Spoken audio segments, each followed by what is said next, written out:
Hi, I'm David Dodge. Welcome to Green Energy Futures. Mattew Peneitz is the founder of Long Way Home, an organization that fights poverty by building green schools.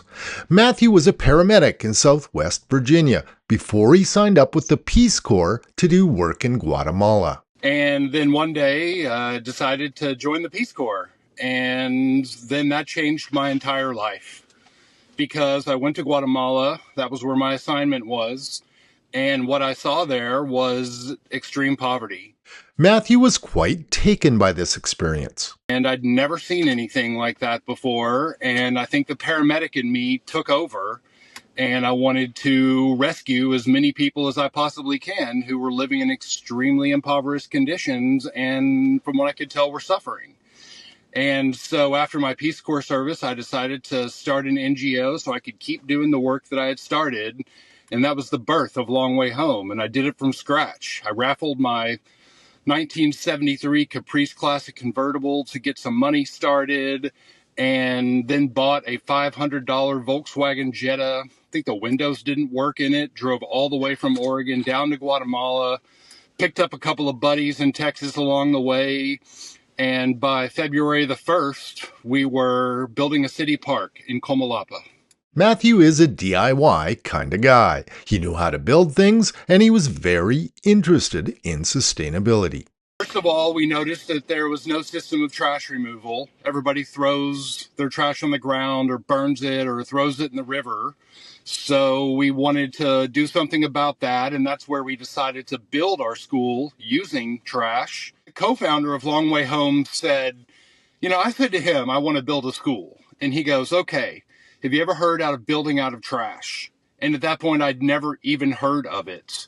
So a friend of ours in the Peace Corps gave him a book, and that book was Earthship Volume 1.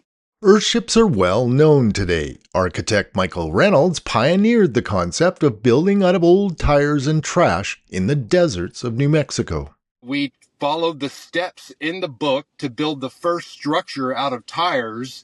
That's what told us, because everybody loved it. Right? And it's weird that everybody would love it too, because what you're doing is putting a tire on the ground. You've got a wheelbarrow of dirt. You've got a sledgehammer, and you're beating dirt into the tires. And somehow everybody loves doing that. And yeah, Earthship inspired the whole thing, really.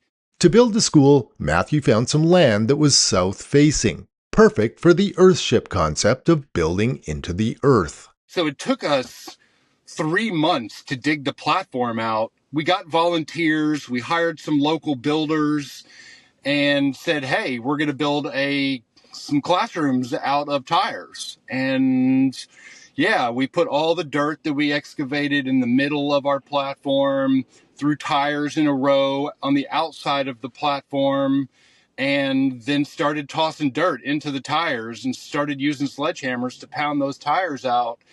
And after probably 5-6 months, we had our first set of buildings. So then after we tried out tires, we decided we wanted to just try earth bags.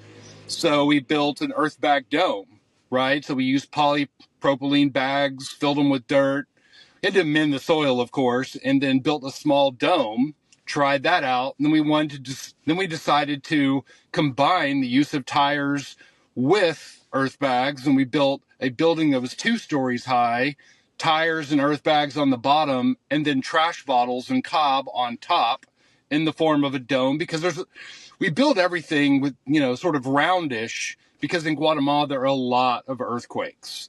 Now they had a school, but they needed a curriculum. The model of the school that we're building is we don't want to be a regular school. We want to be a school that does green building, climate fighting, and poverty fighting all at the same time. Next time in Part 2, we learn how the school integrates sustainable hands-on learning and projects in the community with education. Learn more at GreenEnergyFutures.ca. For Green Energy Futures, I'm David Dodge.